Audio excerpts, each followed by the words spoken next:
The payment, folks, of income taxes to the IRS is voluntary simply because the law, Title 26 in the Code of Federal Regulations, says that the payment of income taxes to the IRS is voluntary.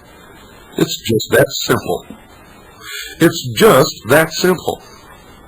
Now, last week, I took you through a path leading through the law books that just made your head spin if you were listening, to convince you that you nor Tom Valentine or anybody else who stands up and tells you to do or not to do something because you might go to jail is ludicrous without you sticking your own nose in the law books. Because if you'd have followed that trail, you'd have come right to what I just gave you. Sure, there are a plethora of reasons why someone could justify not paying taxes. All of the reasons I just gave you are factual, except the non-resident alien bit. But even though they're factual, that's the hard, difficult route to take, requiring much memorization and never making a mistake. And even then, they're argumentative. It could take page after page after page and hour after hour after hour of explanation to show why these reasons are not utterly sufficient unto themselves to quit paying taxes, and even if they can be proven to be, are not the easiest nor the best route to follow. If it were, why have so many patriots gone to jail arguing constitutional rights? You see, in the courts involving income tax, the Constitution doesn't even belong in that court because you have contracted away your constitutional rights. You see, each of the reasons I've previously stated are of largely a political nature, subject to very wide interpretation, judicial discretion, or simply just isn't good enough to hang your hat on. The Pilot Connection Society has always taught that Title 26 was not positive law, as it is really not. They have always taught this for an educational value only. They have never advocated the arguing of that fact in court or writing protest letters to the IRS saying that Title 26 is not the law, because it won't get you anywhere if Title 26 is accepted as the law by the judicial system and by the Supreme Court. The reason for this is because it is a moot point as to the legality of paying income taxes, folks. The only time that Title 26 being prima facie law instead of positive law would be a legitimate issue is when there was a conflict between it and the statutes at large or the revised statutes. We know of no such contradictions or conflicts. On that basis, this is a tax protester argument that should be avoided by you at all costs. The other reasons that I have previously cited have similar faults. While again, they may be factual, their usage is generally taken out of context and is generally misapplied. This is really easy to do by patriots who have no legal training or are new to the patriot movement. Remember that much of this has been taught by the Pilot Connection Society in the past in an educational light only. These points should be viewed in conjunction with the law, which will be discussed during this program, not considered to be the sole basis for the Pilot Connection program and philosophies. You see, what you're getting here tonight, folks, is just a little bit in a nutshell to make you understand that you don't know what you think you know. And when people like Tom Valentine and the IRS whistleblower make statements like they did on the Tom Valentine show, they're doing you a great disservice and are misleading you, and you're going to be paying money out of your pockets to this criminal organization known as the IRS for the rest of your life when you don't have to be. Nope, you don't have to be, folks. Much of what the Pilot Connection Society has taught in the past has since been dropped, because it's an organization that is constantly looking for the straightest path to reach the goal at the end of the road, And whenever they find a straighter path, they always take it. Just as you will hear me on this show, if I find out that something that I've put out on this show has ever been wrong, I will always come back and say, that was wrong. This is what we have found out since.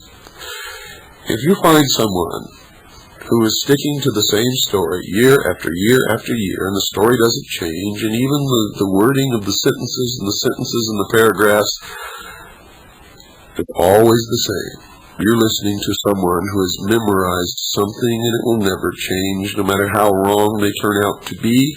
And usually someone has memorized something that they continually spout to the public is spouting disinformation. Some of what the Pilot Connection has taught has been changed simply because it turned out to confuse both the issues and the member of the society.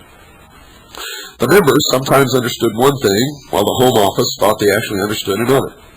Members were consequently sometimes left without a true understanding of just why income taxes are voluntary and what the Home Office does to effectuate and enforce the program.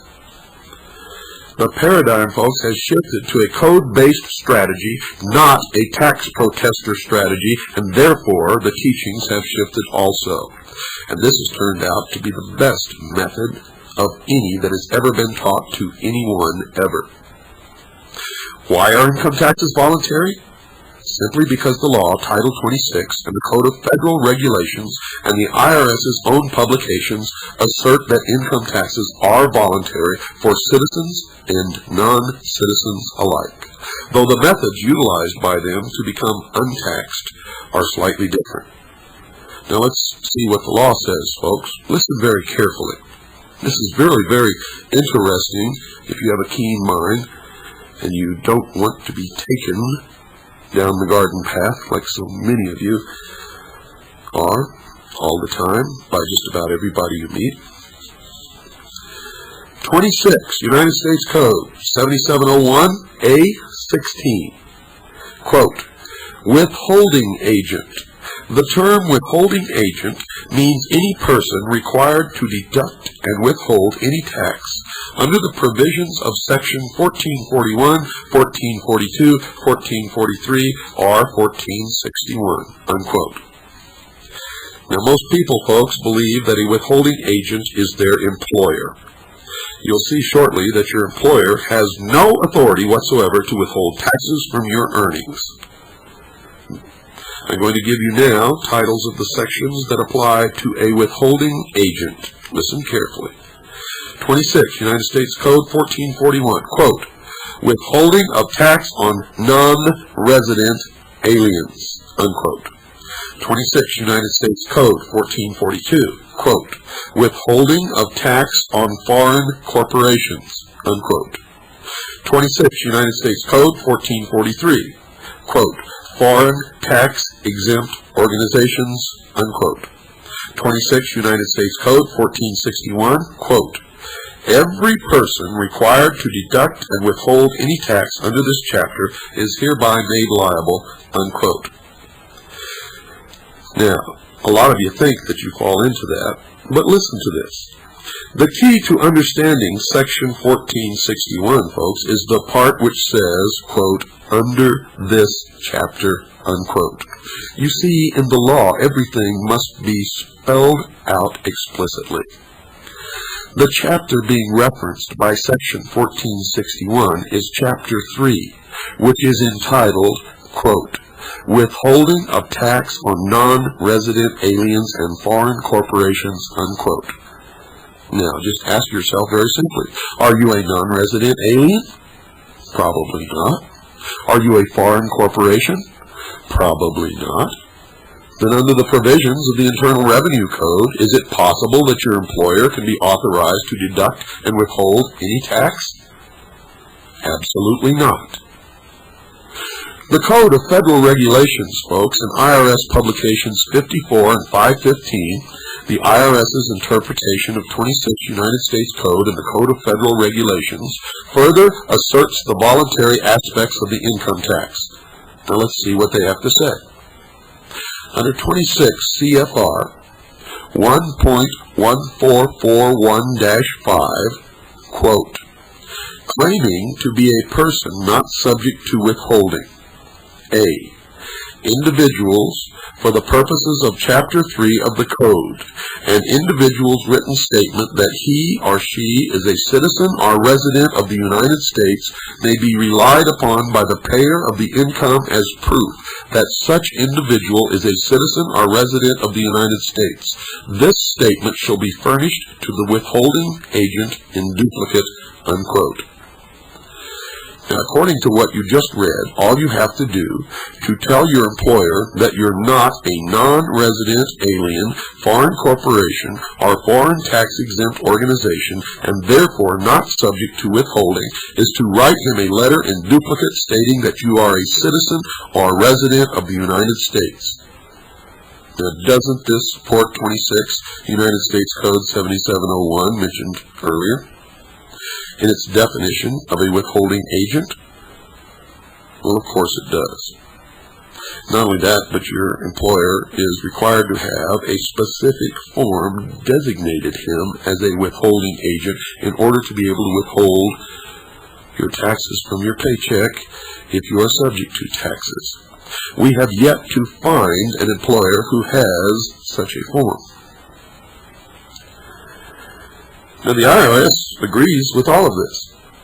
Look at IRS Publication 54, which says, quote, generally, United States payers of certain fixed or determinable annual or periodic income are required to withhold tax at a flat 30% or lower treaty rate on payments of this income to non-resident aliens. If you are a United States citizen or resident and are having this tax withheld in error from payments to you because you have a foreign address, you should notify the payer of the income to stop the withholding. To do this, you must give the payer a written statement in duplicate stating that you are a citizen or resident of the United States, unquote. Now, when you begin to understand this, why would you go through all the problems that are connected with becoming a citizen of a state just to get out of paying your income tax? Well, there are benefits to that, folks, but you should never use it to reduce your tax burden or to stop paying taxes altogether. This is really clear now, especially taken with 26 United States Code 7701 and 26 Code of Federal Regulations 1.1441-5. You see, there's more evidence that these provisions of the law are not open for interpretation. IRS Publication 515 says exactly the same thing as do the other provisions, thus removing all grounds for liberal interpretation or misconstruction of the law. IRS Publication 515 says simply this, quote, evidence of residence. If an individual gives you a written statement in duplicate stating that he or she is a citizen or resident of the United States and you do not know otherwise, you may accept this statement and are relieved from the duty of withholding the tax, unquote. How does that grab you? For some of you out there squirming in your chairs, you heard Monday night Tom Valentine call me a jerk, if you were listening to the Tom Valentine show. Now I ask you, folks, who is the jerk? I just love it. I just love it. Actually, I don't love it because Tom Valentine generally does a pretty good job, but he is extremely naive on a lot of things, as I've said before. But when he comes out and attacks the pilot connection and tells you that if you attempt to untax yourself that you are going to jail, he's done you a great injustice, a great disservice, and not only that, he has unintentionally, I'm sure, just flat lied. But the IRS whistleblower who was on that show was intentional. He didn't cite any law because he can't. The law is very clear. He didn't cite the Code of Federal Regulations. He didn't cite the IRS Code. He did not cite the United States Code because he can't. You see, in every instance where they've tried to use the law, they've been backed in a corner and beaten by the pilot connection. I know. I've watched this happen many, many times. I've seen the documents. I've met the people. I've seen the letters from the IRS relieving them from tax liens and from ever having to pay income tax or file returns or keep records again.